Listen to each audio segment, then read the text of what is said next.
കേരം തിങ്ങും കേരള നാട്ടിൽ KR ഗൗരി ഭരിച്ചിടും. 1987 കേരളത്തിൽ നടന്ന തിരഞ്ഞെടുപ്പിൽ ഇടതുപക്ഷം ഉയർത്തിയ ഒരു മുദ്രാവാക്യമായിരുന്നു.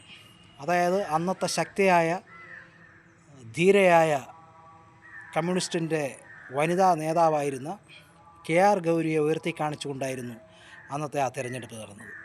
അതായത് KR ഗൗരിയെ മുഖ്യമന്ത്രിയാക്കും എന്നുള്ളതായിരുന്നു അവരുടെ വാഗ്ദാനം. അങ്ങനെ അത് വിശ്വസിച്ച് ജനങ്ങളെല്ലാവരും ആദ്യമായിട്ടൊരു വനിതാ മുഖ്യമന്ത്രി ഉണ്ടാവുകയല്ലേ എന്ന് പറഞ്ഞ് കേരളത്തിലെ എല്ലാ ജനങ്ങളും, സ്ത്രീകൾ പ്രത്യേകിച്ച്, ഒന്നടങ്കം ഇടതുപക്ഷത്തിന് വേണ്ടി വിധി എഴുതി. അന്ന് 78 സീറ്റോടുകൂടി ഇടതുപക്ഷം വിജയിച്ചു. എല്ലാവരും കാത്തിരുന്നു KR ഗൗരിയമ്മ മുഖ്യമന്ത്രിയാവാൻ വേണ്ടി.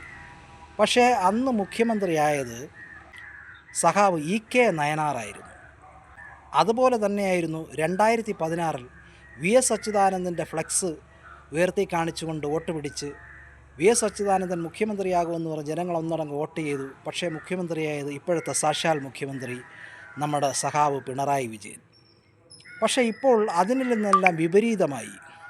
അന്ന് KR ഗൗരിയെയും VS അച്യുതാനന്ദനെയും മുന്നിൽ നിർത്തി വോട്ട് പിടിച്ചു എങ്കിൽ ഇന്ന് സാക്ഷാൽ മുഖ്യമന്ത്രി നമ്മുടെ പിണറായി വിജയൻ തന്നെ നേരിട്ട് ഞാൻ തന്നെയാണ് മുഖ്യമന്ത്രി, ഞാൻ തന്നെയാണ് ക്യാപ്റ്റൻ, ഞാൻ തന്നെയാണ് എല്ലാം, ഞാനല്ലാതെ മറ്റാരുണ്ട് എന്ന് പറഞ്ഞിട്ട് ഇതാ കേരളത്തിലുടനീളം അദ്ദേഹത്തിൻ്റെ ഫ്ലെക്സുകൾ വെച്ച് വോട്ട് തേടുകയുണ്ടായി.